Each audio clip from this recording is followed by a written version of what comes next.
What's up mga ka-Money Magnet? Naririto na naman tayo para sa mga maswerteng halaman sa 2024. At hindi lang basta swerteng halaman ang tutukuyin natin.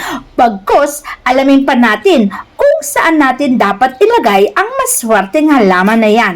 Dahil kahit gaano kaswerte ang isang halaman, kung hindi mo naman alam kung saan dapat ilagay, ang swerte ay nababawasan. Ang kombinasyon ng swerteng halaman at swerteng lugar ng halaman pag pinagsama ay magpapasok ng isang malaking biyaya sa tahanan natin ngayong 2024. Unahin natin sa listahan ang fortune plant. From a word itself, fortune. Ang fortune plant ay nagbibigay ng abundance and prosperity sa tahanan. Ang fortune plant ay hindi dapat mawawala sa bahay mo ngayong 2024. Kaya ito sinabing fortune plant sapagkat nagpapasok ito ng kasaganahan sa loob ng bahay. Pwede mong ilagay sa loob ng tahanan ng fortune plant. Habang maliit pa to, ilagay mo lamang ito sa tinatawag nating wealth area. Ang wealth area na yan ay malolocate natin sa timog silangan o southeast sector ng ating tahanan. Kaya siya tinawag na wealth area. Dito nag-i-stay ang abundance and prosperity at kapag nilagyan mo pa yan ng fortune plant, mas maraming abundance, mas maraming blessing at mas maraming prosperity ang papasok sa tahanan. Pangalawa sa listahan ng maswerteng halaman ay walang iba kundi ang snake plant. Alam nyo bang ang snake plant ay hindi lang basta pang paswerte, kundi mainam din to sa isang tahanan kung ang nakatira sa tahanan na yan ay may mga hika, may problema sa mga ganyang sitwasyon. Kasi ang snake plant ay naglilinis ng hanging ating nilalanghap. Inaalis niya ang lahat ng toxin. Kaya mainam ang snake plant sa sala lamang, pero wag mo siyang ilalagay sa loob ng bedroom. Kung meron kang living area, doon mo magandang ilagay ang ating mga snake plant. Dahil habang nandyan ang snake plant na yan, kahit sino man ang dumating na bisita, lahat ng negativity at toxin ay sisinghutin at talaga namang lahat yan ay sasagapin ng snake plant at wala kang magiging problema. Pagdating naman sa negosyo, hindi mawawala ang jade plant. Kung meron kang negosyo at ang negosyo mo ay nasa loob lamang ng tahanan at meron kang opisina sa loob ng tahanan mo, pwede mong ilagay ang jade plant sa table mo kung saan ka nag-o-opisina. Kung meron ka namang personal na opisina o negosyo o lugar ng negosyo, pwede mong ilagay ang jade plant sa pintuan ng business mo. At kung meron ka namang kaibigan na nagninegosyo, alam mo bang ang jade plant ay magandang ipang regalo sapagkat ang jade plant ay may kulay berdeng halaman na ang berde ay katumbas ng pera at ang bilugan nitong halaman ay katumbas ng kaperahan na papasok at dadaloy sa iyong tahanan. Mas mabilis ang swerte ang ibinibigay nito sa negosyo at sa loob ng tahanan kung meron ka nito. Pagdating naman sa pag-ibig, kung yan ang problema mo, mas mainam na maglagay ng orchids sa terrace o labas ng tahanan mo. Ang problema mo pagdating sa larangan ng pag-ibig ay magiging malapit sa iyo.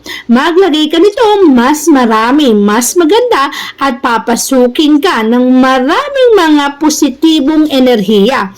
At ang positibong enerhiya na yan na magpapaikot sa lahat ng mong bahay ay magbibigay ng positibong resulta. Kaya naman kung ikaw ay nag-iisa, ngayon ang pagkakataon na makahanap ka ng kapareha. At ang orchids niyan ay tutulungan pa ang mga taong involved para akitin ng swerte. Ang positibong enerhiya ay papasukin sa tahanan upang ang mangibabaw sa loob ng kabahayan ay kaswertihan. Hindi mo na po problemahin ang mga pinoproblema mo ng 2023 dahil swerte na ang papasok ng 2024. Ganun din naman ang ibinibigay ng Peace Lily.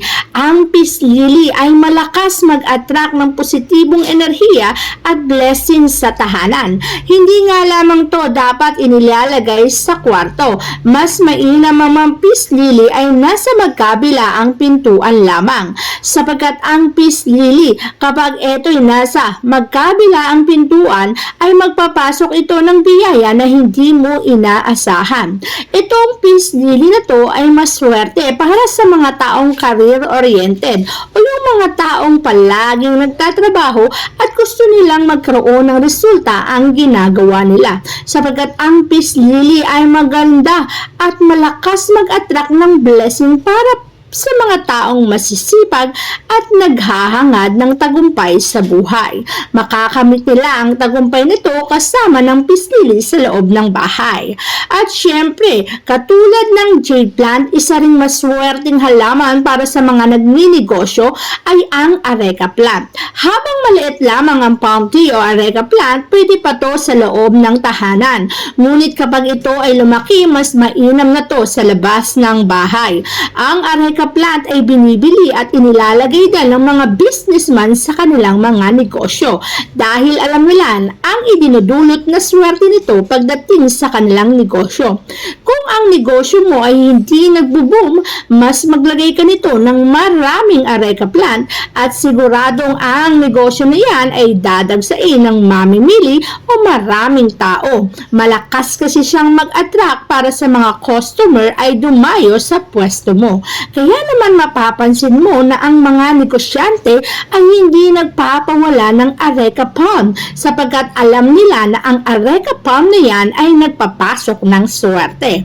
Pagdating naman sa mga taong simple lamang ang pamumuhay at nais lamang ay pumasok ang swerte sa kanilang pamamahay at ang magandang kalusugan ang nangingibabaw, oregano ang dapat ay nasa iyong tahanan.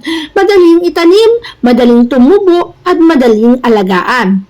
At ang kalusugan mo ay masusubaybayan kapag meron kang oregano, ligtas at safe ka sa mga ubo at sa mga lamok na meron sa iyong tahanan. Ang amoy kasi ng oregano na yan ay iniiwasan, kaya't iwas dengue, iwas ubo at iwas karamdaman.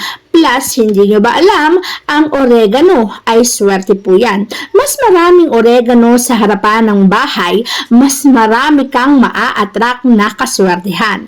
Ang oregano sa ngayong 2024 ay sikat dahil napakaswerte. At wag din mawawala ang rubber plant. Ang rubber plant ay isa rin sa maswerte na malakas mag-attract ng blessing, abundance, and prosperity sa tahanan. Habang lumalaki ang rubber plant na yan, lumalago din ang pangbubuhayan na meron ka sa iyong tahanan.